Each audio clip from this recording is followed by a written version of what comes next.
Hello, I'm Dr. Ryan Anderson. I'm one of the founders of Telos U, and this webinar is about the 80-20 principle, which is an important piece of the Telos processing approach, which was developed here at Telos.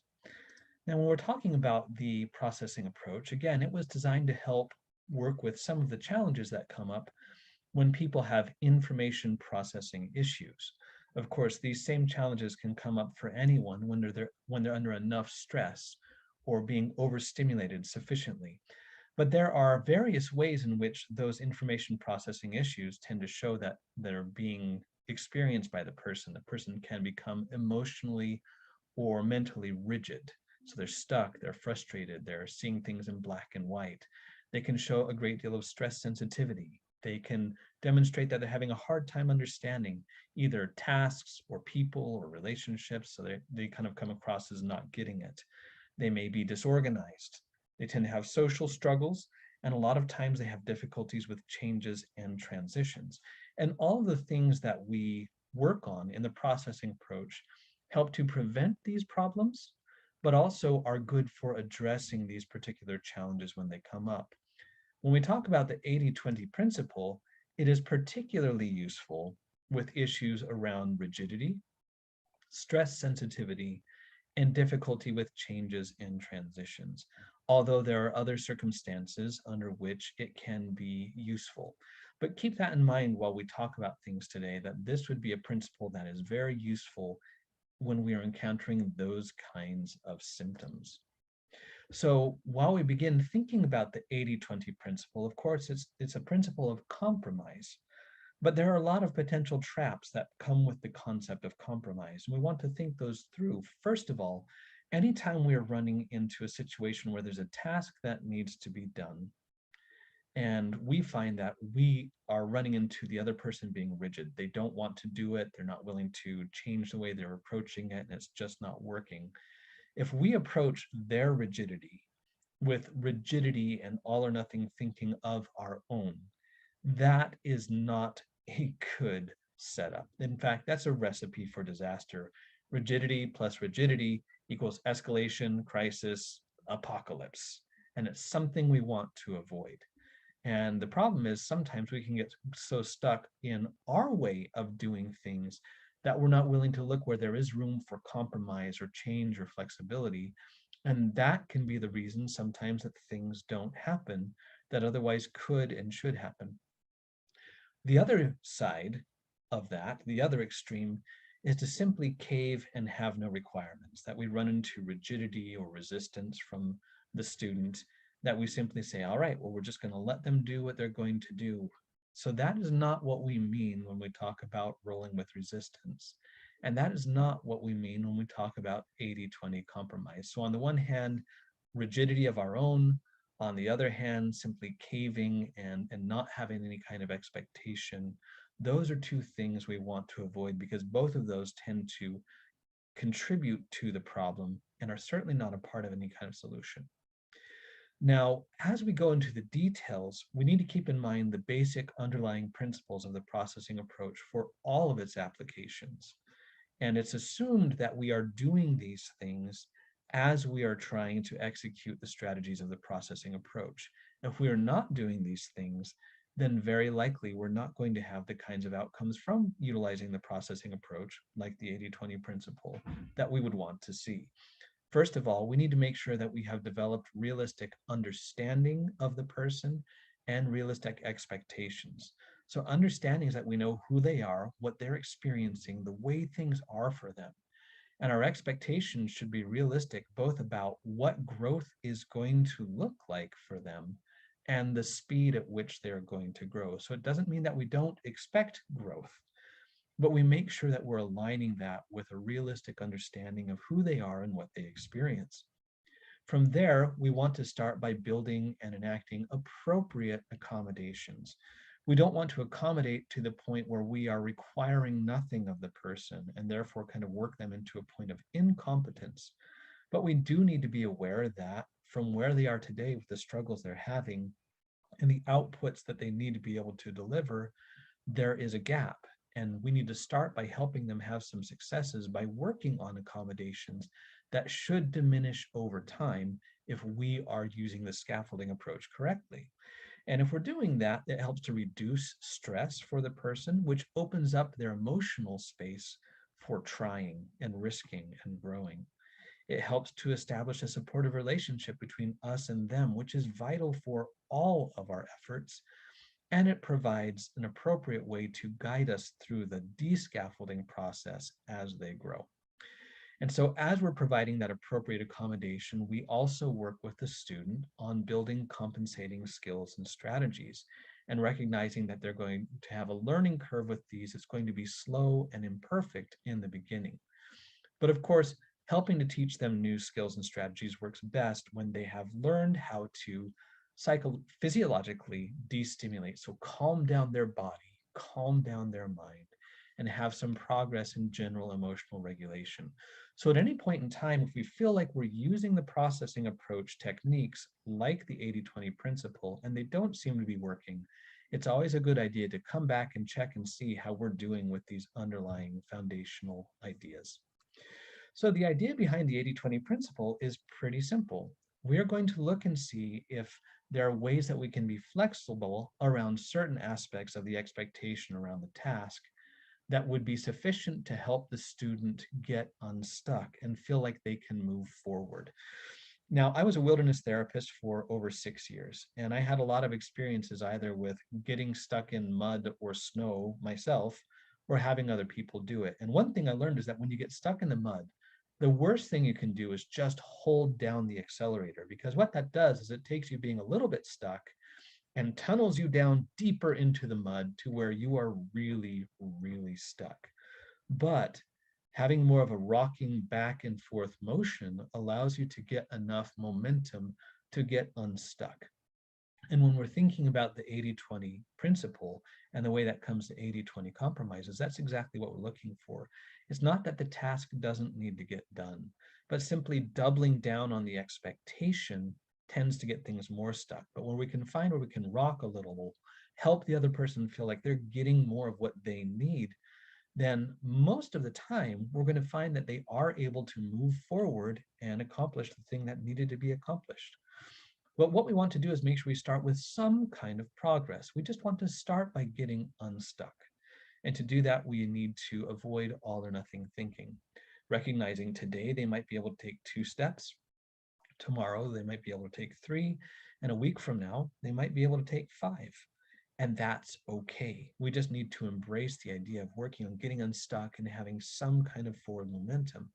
And what we want to make sure we're doing is we want to handle this in a way where we are not only maintaining our relationship with them, but we are building the relationship where they are feeling our empathy, our understanding, our willingness to figure out what their complications are and work with them on ways that really feel like they're addressing those. Because when we just double down with our rigidity, it hurts the relationship. And a really important thing we need to remember at all points in time is your relationship with the student is a bridge you are going to have to cross 1,000 times in the process of helping them grow into young adulthood. So as a result, you need to take very good care of that bridge. You need to be constantly building and maintaining it. Because if all we're doing is straining it and stressing it and burning it down, we have destroyed the very tool that we're going to need to be successful. So we need to approach that relationship with a great deal of thoughtfulness, and we should avoid anything that would try to get us to win the day by getting them to do the thing at the cost of the relationship. Now, when people say, well, where can I be flexible? Well, in different situations, it's going to be different things. But there are certain areas to explore. What you don't want to be flexible about are important principles or values, things that shouldn't be violated. But outside of that, there's actually usually a lot of room for flexibility around things like timing, when something needs to get done, sequence, what needs to get done first versus second or third, and how we might be able to change those around, the actual methods of accomplishing things, the amount of support. So it might be that when someone's needing to clean their room, At the end of the day, we'd like them to get to a point where they're doing it on their own. But in the beginning, they might be so overwhelmed that we need to be in there with them, helping them break it down, focus on specific small parts, and having specific, very, very concrete ways that we might be assisting, recognizing that over time will reduce that. So increasing support in the beginning can be an important piece. But again, they still need to have their own skin in the game. We're not going to just do things for them, but we can do things alongside them in the process of helping them learn to do things more independently. So as you are thinking about 80-20 compromises, the question you should find yourself not asking is, what can I do to get them to do X? Now, of course, that's often the question we're used to asking. And so often, when you break that down, when you listen to it, it sounds actually kind of coercive. How do I make them do the thing? But there are more useful questions for us to ask. For example, what do they need me to give them to help them do X? So not how can I make them do the thing, but what do they need from me that would make getting the thing done feel more possible, more like they're not losing by fulfilling it? You know, what would they need from me to help that feel more possible for them? And what would help them feel more capable, optimistic, or ready to do X, whatever that thing may be? So if we really focus more on those second two questions and really steer away from that first question, we're going to be guiding ourselves more and more towards what an 80-20 compromise should look like. Now, while you're going in to use the 80-20 principle, you're going to want to consider a couple of things. First of all, why are they stuck? Is it a matter of knowledge? And sometimes one of the things we really need to make sure that we're doing is they may not feel and understand for themselves why the thing matters, why it's important, why it has to be done. They've heard everyone else's reasons for caring about it. They've heard lots of lectures about why they should think it's important.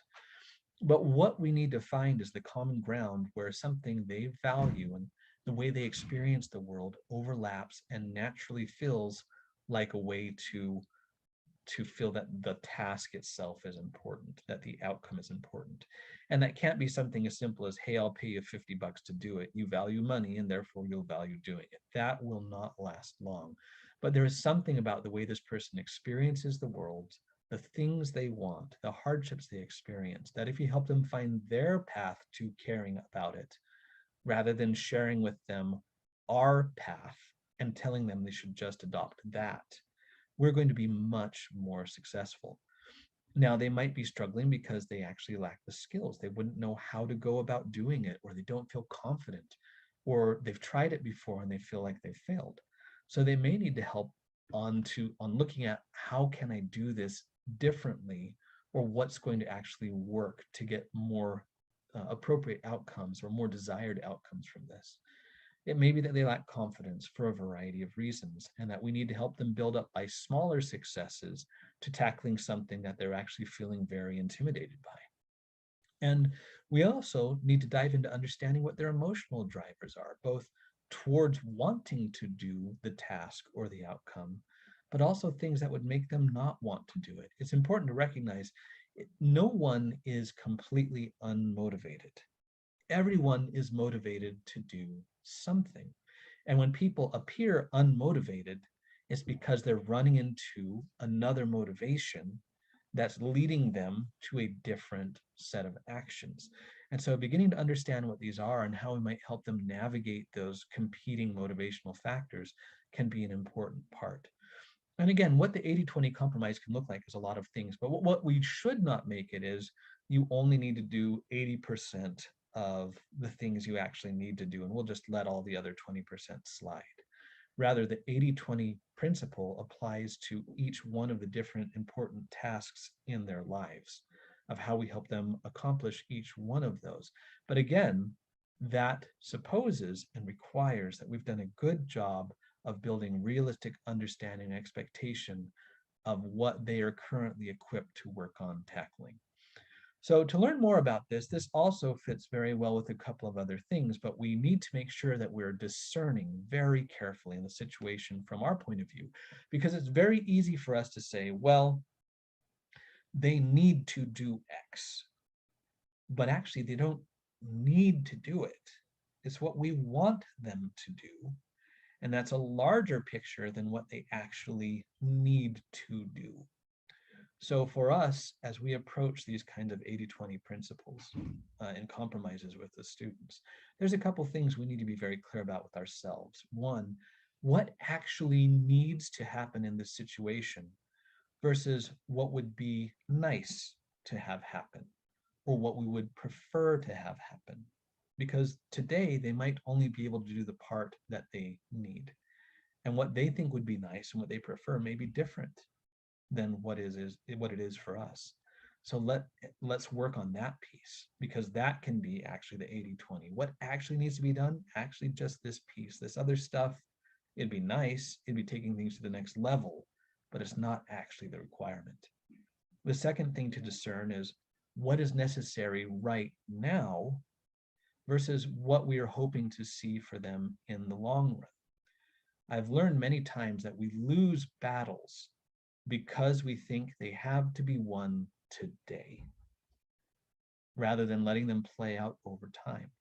So we can be very clear about what part of this really needs to be done today, and what parts do we hope they'll accomplish, and do we want to create a path towards accomplishing in the future as their competence, their knowledge, their skills, their confidence grows.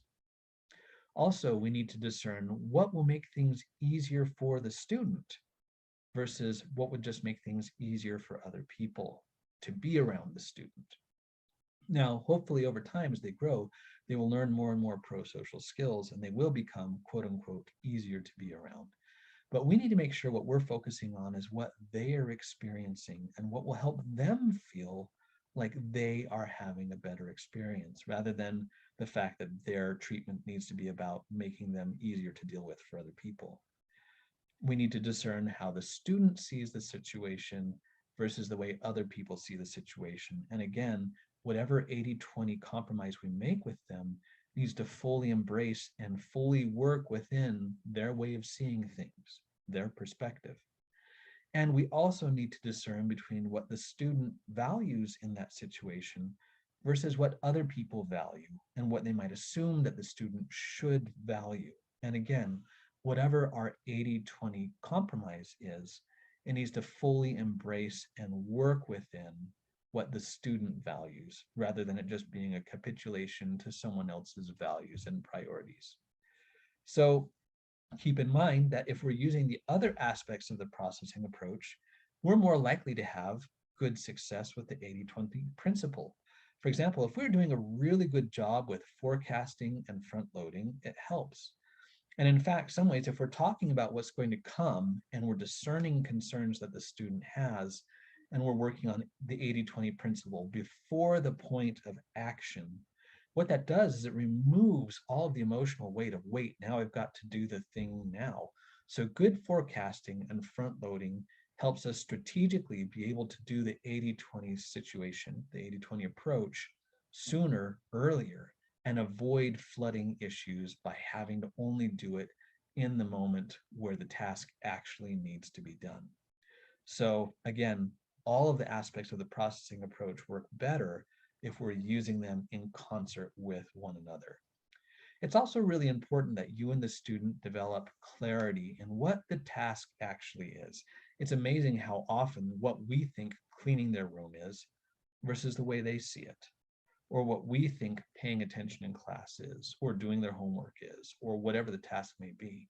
So one of the things we need to do is work together to create a shared definition of the task, because oftentimes they feel that we're being unclear or arbitrary, when really the issue is we've not created a shared definition.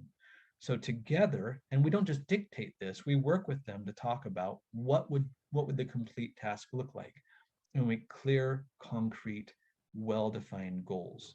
And while we do this, it's really important that we avoid baiting and switching, the idea where we tell them it's one thing, and once it's reached that, we immediately ask them, okay, now go a bit further. Now, over time, we might say, look, you've really mastered this. I think we're ready to take the next step. And again, we have that conversation and clearly define what the next goal is. But we do not do that while we're still in a task in progress, right? Otherwise, it feels like we're moving the goalposts. They feel like we're being arbitrary, and we end up getting a lot more resistance, and their buy-in to the task disappears. It also helps to look deeper and break it down. Sometimes the concerns that a student is having about a task or an outcome that needs to happen are not very clear. And so sometimes we have to dig deeper and understand they may be saying one thing, but there are more layers to what they're seeing and feeling that feel like obstacles to them.